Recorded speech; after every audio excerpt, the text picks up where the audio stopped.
Hai semua, untuk membuat kapal ternyata tidak semudah yang dibayangkan. Sebelum kapal dibuat, maka akan dilakukan berbagai macam tahapan seperti pengujian model. Pengujian ini bertujuan untuk memastikan kapal sesuai dengan spesifikasi yang ditetapkan sebelum kapal tersebut digunakan secara komersial. Beberapa waktu yang lalu, perusahaan pupuk yang bernama Yara dari Norwegia meluncurkan sebuah kapal canggih yang bernama MV Yara Bigland. Yara Bigland merupakan kapal kontainer otonom elektrik pertama di dunia. Kapal ini dibuat dalam memenuhi komitmen Norwegia untuk visi zero emission pada tahun 2050 mendatang. Dalam uji cobanya pada November 2021 yang lalu, kapal Yara melakukan perjalanan dari Horten, Norwegia ke pelabuhan Oslo di Norwegia. Selama proses perjalanannya, kapal ini dapat melakukan loading kontainer secara otonom di pabrik pupuk Yara dan total 100 kontainer dapat dimuat pada kapal tersebut. Untuk kapasitas dayanya adalah sekitar 7 MWh. Dengan daya sebesar itu mampu memberikan daya untuk 90 mobil Tesla. Menariknya, selama perjalanannya itu, sama sekali tidak terdapat kru manusia yang berada di kapal. Kapal ini bergerak sepenuhnya menggunakan teknologi dan sistem komputer.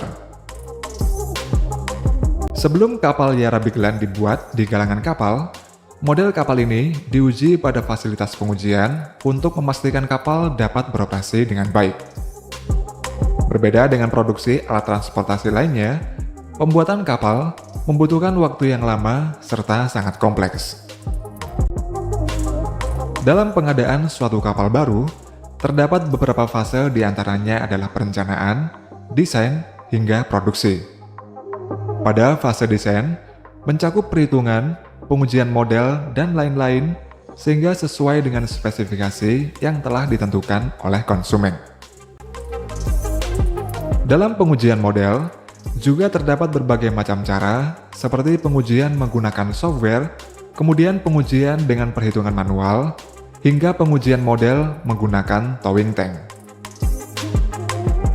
Towing tank merupakan fasilitas eksperimen dengan fungsi utama untuk menghitung dan menyelesaikan masalah-masalah pada hidrodinamika kapal.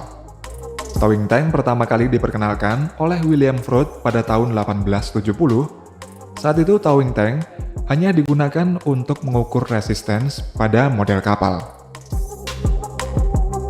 Sebelum dilakukan pengujian model kapal, desain gambar akan dibuat menjadi skala kecil yang terbuat dari kayu, wax, GRP, dan lain-lain.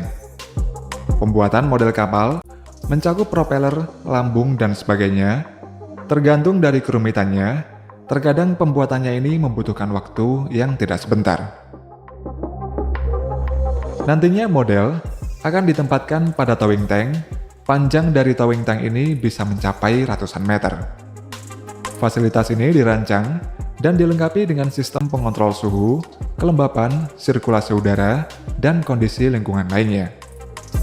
Dikarenakan jika terjadi perubahan suhu pada air, maka akan mempengaruhi hasil dari pengujian yang dilakukan. Secara umum, proses pengujian pada towing tank dilakukan dengan cara menarik model kapal menggunakan towing carriage.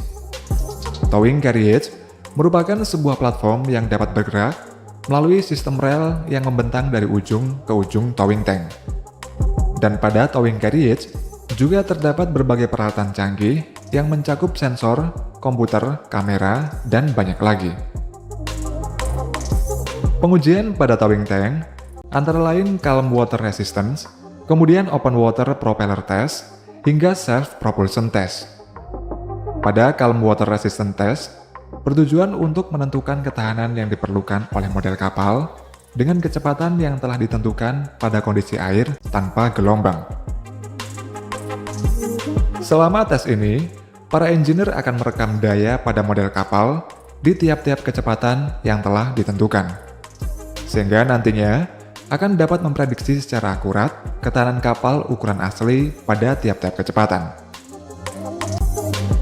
Lalu open water propeller test, yaitu pengujian yang dilakukan pada kinerja propeller atau baling-baling kapal untuk mendapatkan propeller efisiensi. Hal ini bertujuan untuk memaksimalkan daya dorong yang dihasilkan, serta mengurangi konsumsi bahan bakar yang dibutuhkan untuk menggerakkan propeller. Propeller efisiensi mencakup desain baling-baling, kecepatan putaran, dan lain-lain. Propeller akan ditempatkan pada strut, di mana strut ini terdapat sebuah motor yang dilengkapi dengan dynamometer untuk mengukur torsi, serta RPM dengan kecepatan yang telah ditentukan. Pengujian ini membantu dalam pemilihan dan perancangan propeller sehingga sesuai dengan kebutuhan kapal yang akan dibuat nantinya. Kemudian ada juga self-propulsion test, yaitu pengujian yang melibatkan kombinasi model kapal dan propeller. Propeller akan dipasang pada model kapal, lalu diuji secara bersamaan. Pada model kapal, juga dipasang motor listrik dan dynamometer. Dalam prosesnya, model kapal ini serta propeller akan digerakkan dengan towing carriage pada kecepatan yang sudah ditentukan. Pengujian model kapal juga bisa dilakukan pada fasilitas yang bernama wave basin. Tempat ini lebih besar dari towing tank, serta dilengkapi dengan wave maker untuk membuat ombak buatan. Salah satu wave basin yang dilengkapi dengan peralatan tercanggih adalah milik Universitas Iowa di Amerika Serikat. Untuk membangun wave basin tersebut, membutuhkan biaya sebesar 5 juta US dollar atau sekitar 72 miliar rupiah. Pengujian di wave basin ini, model kapal akan melakukan berbagai macam manuver seperti gerakan zigzag, berputar, hingga sea keeping.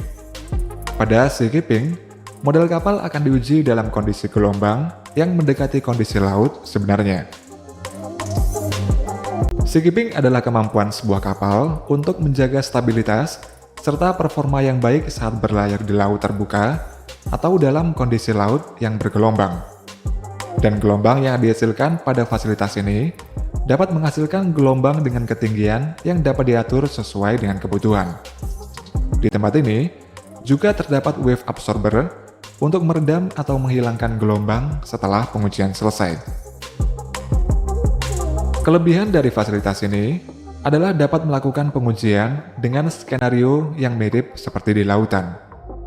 Pada wave basin di Universitas Iowa, data yang diperoleh akan digunakan untuk mengembangkan software computational fluid dynamics. Sehingga kedepannya, pengujian model tidak dilakukan dengan metode konvensional lagi, melainkan hanya menggunakan simulasi 3D saja.